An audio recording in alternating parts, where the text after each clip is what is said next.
Hello, everyone. Welcome back to our study series on the Church Fathers' view of the Church, tradition, and Scripture. In this video, we're going to take a look at Polycarp's letter to the Philippians. But first, a little bit about who Polycarp was. Polycarp was born around 69 AD.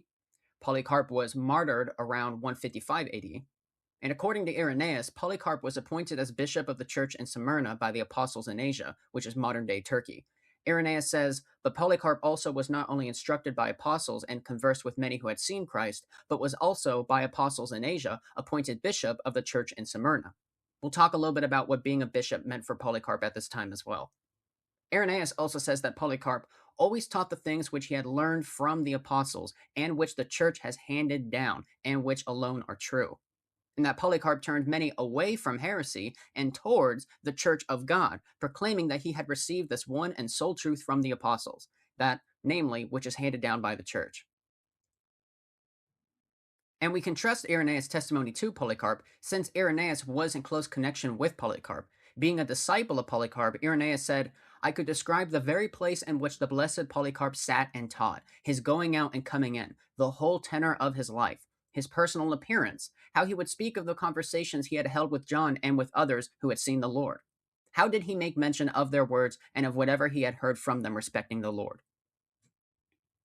So, taking these quotations all together, the picture that we get of Polycarp is one that Polycarp was a godly and noble man who suffered martyrdom for the faith. The whole tenor of his life, he lived a godly and faithful way, and he died in a faithful way. That Polycarp was an appointed leader in the early church, as Irenaeus tells us. And that Polycarp was a key witness to the apostolic teaching, being in close proximity to the apostles themselves and those who knew the apostles. Polycarp was a key link in the chain of preserving the apostles' teaching, and that can be found in his letter to the Philippians. Now, concerning the letter Polycarp wrote to the Philippians, Irenaeus says, there is also a very powerful epistle of Polycarp written to the Philippians, from which those who choose to do so and are anxious about their salvation can learn the character of his faith and the preaching of the truth.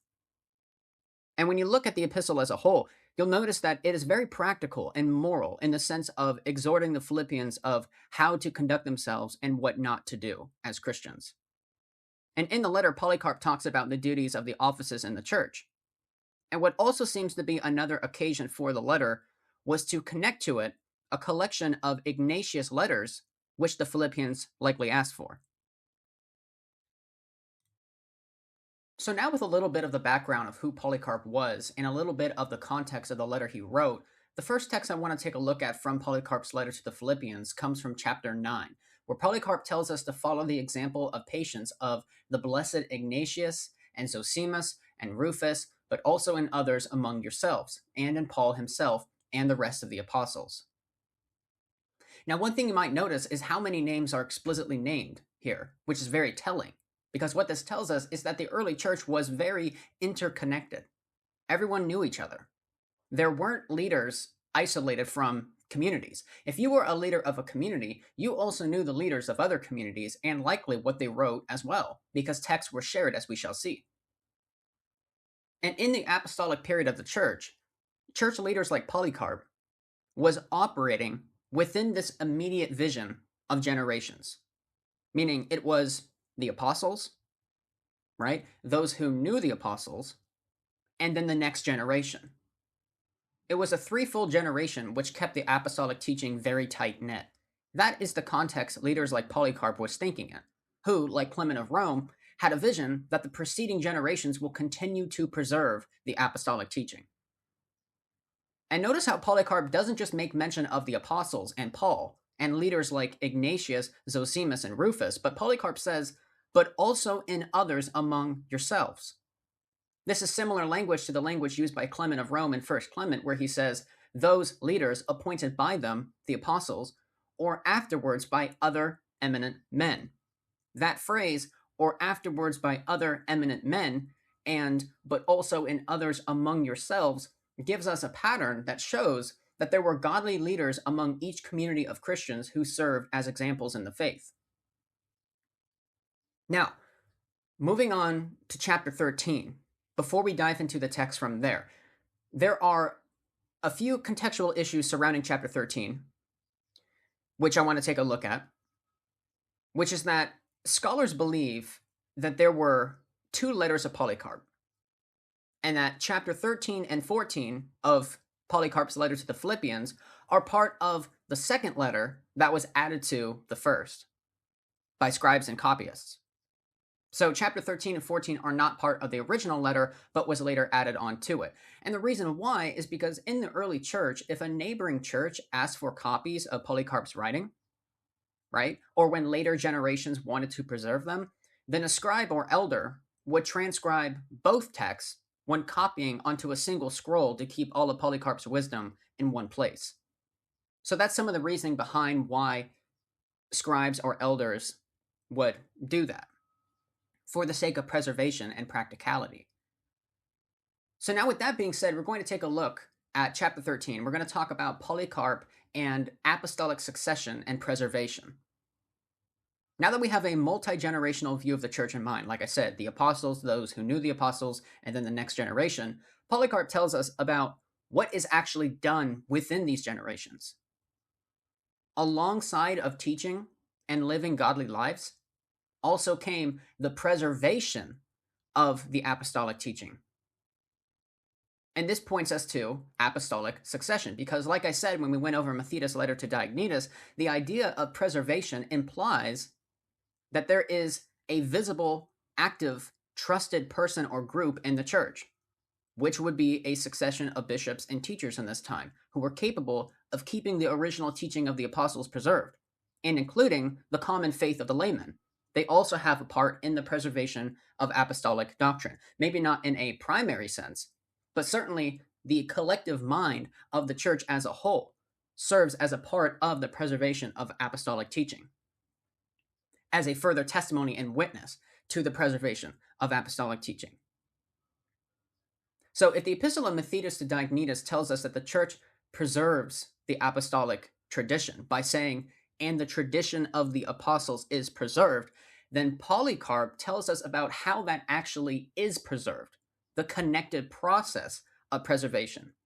Because in chapter 13, at the end of the letter, Polycarp says, both you and Ignatius wrote to me that if anyone went into Syria, he should carry your letter with him, which request I will attend to if I find a fitting opportunity, either personally or through some other acting for me, that your desire may be fulfilled. The epistles of Ignatius written by him to us, and all the rest which we have by us, we have sent to you, as you requested. They are subjoined to this epistle, and by them you may be greatly profited, for they treat of faith and patience, and all things that tend to edification in our Lord. Any more certain information you may have obtained respecting both Ignatius himself and those that were with him, have the goodness to make known to us. These things I have written to you by Crescens.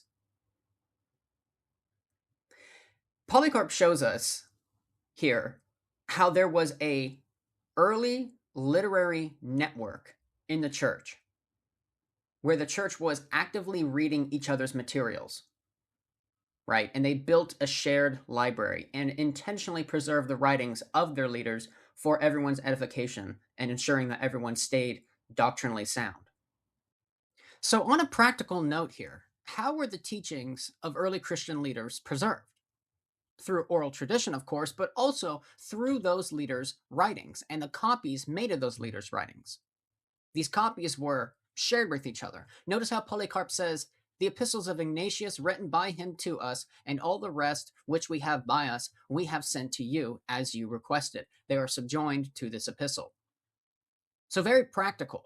Remember, communicating over distance wasn't as easy back then as it is today. Nowadays, we can send a long message to someone with just the press of a button, but in the early church, there was more to account for. You likely had to have someone write the letter for you while you dictated what would be written down, as was the case with many of Paul's letters, and the case here with Polycarp. As we see, we have a faithful Christian named Crescens who wrote this letter. And you would also have to have someone who was actually sent to deliver the letter, which could take days. So it made sense to send letters in collections with each other, and to also make collections when making copies. This is why, like I said, likely why chapter 13 and 14, if it's not part of the original, was copied and added to the original to preserve Polycarp's writing, which in no way diminishes the genuineness and reliability of the letter, but actually strengthens it, because it shows that the early church prioritized preservation in the sense of conserving as much from the teacher as they could. And also notice the language Polycarp uses when he says, if you have any more certain information respecting both Ignatius himself and those that were with him. You see, the proximity to early Christian leaders was also a trustworthy witness and relied on for the passing on and preserving of the teaching of these leaders. Sort of like how in the Old Testament you had schools of the prophets. You would have the prophet Jeremiah, and then you would have his students, his followers, his disciples, who would learn from him, that he would teach, and that they would write down and copy the prophecies and teachings. Well, similarly, in the early church, you had prominent figures and leaders like Ignatius or Polycarp, and those who listened to them in their immediate circle, their context, their students, their disciples, also served as a trustworthy witness, reliable witness to the teachings of that figure. And notice the criteria that Polycarp gives of this information. He says, if you have any more certain information, right? Not vague or semi-reliable, but certain. The early church, like Polycarp, seemed to take accuracy very seriously. Accuracy and verification. Verification that a teaching came from who it was said to come from, and that the teaching was accurately preserved. It's not good enough to just have it verified of who it came from originally. What good and use is that if it's not accurately preserved? So both accuracy and verification are key. And Polycarp took both seriously. It doesn't seem like Polycarp or other leaders in the early church would have allowed for exceptions to reliability. During this time, there were forgeries being made by heretics promoting false teaching, which gave rise to the need for more serious examination for reliability. So if the early church, because what does this tell us? If the early church gave this much attention to reliability and accuracy, then what does this tell us about the reliability of the canon, for instance, and other writings of church fathers? Well, it certainly means that we can trust the early church's witness to a great degree. Now, there is some modern liberal scholarship that tries to suggest that in the early church, it was a theological Wild West, where anything was accepted as legitimate as long as it had a holy name on it, as long as it sounded good. But this is completely based on fiction and unfounded assumptions, not based on any historical fact. Because if this was the case, if any and every book was accepted without careful inspection and examination of what it teaches and tracing it back to who taught it, if possible, that was the case, then why were there disputed books of the New Testament canon? The very fact that there were disputes implies that there was a standard of authenticity that was being held up and that these books had to meet, and that is what was being debated about. Okay, so now I want to talk a little bit about Polycarp as a bishop, as I said in the beginning. Polycarp does not introduce himself as bishop in his letter to the Philippians. He says, Polycarp and the presbyters that are with him. But we have multiple historical attestation to Polycarp's role as a bishop outside of the letter. Now, the question of how strictly did the other authors use the term bishop for Polycarp is another question. Whether they used it more in the leading elder sense or stricter Ignatian sense of a third distinct office of the church, that's another question. But either way, however the authors use the term bishop to refer to Polycarp, it's clear that it sets Polycarp apart as a primary leader in the early church. For instance, Irenaeus, as we saw, says that Polycarp was appointed as bishop by the apostles. Ignatius, a contemporary of Polycarp, refers to himself as bishop and refers to Polycarp as bishop as well. The work of Polycarp's martyrdom, an eyewitness account of Polycarp's martyrdom, was written by the community Polycarp was a leader of, which also refers to Polycarp as bishop of the church in Smyrna. So we have Irenaeus, Ignatius, and Polycarp's martyrdom attesting to Polycarp as a bishop.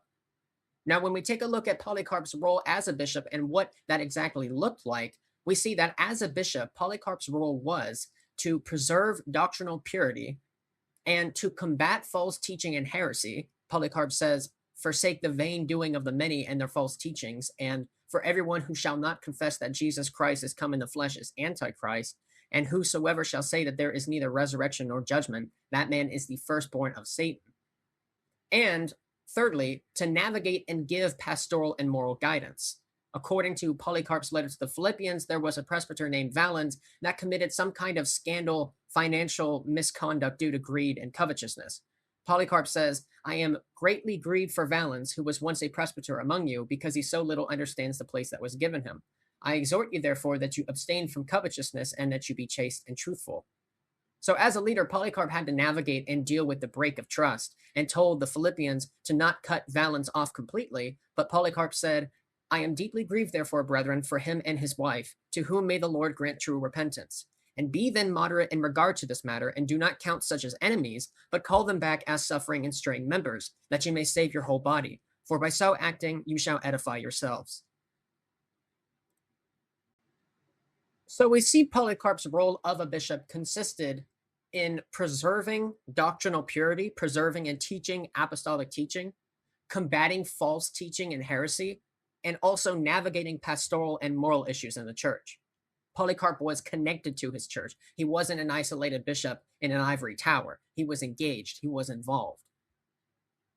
But now I do want to talk also a little bit about how Polycarp's role as a bishop, what that looked like, and how it differed from how the bishopric later looked like and functioned. Because when people hear that Polycarp was a bishop, it's important to know what that really meant. Because when people hear that Polycarp was a bishop, they might conceptualize and think of the later defined sense and look of a bishop in the monarchical sense, but that's not exactly the picture you get in the 2nd century with Polycarp. For instance, in Polycarp's time, the 2nd century, the Church of Smyrna was not a massive cathedral.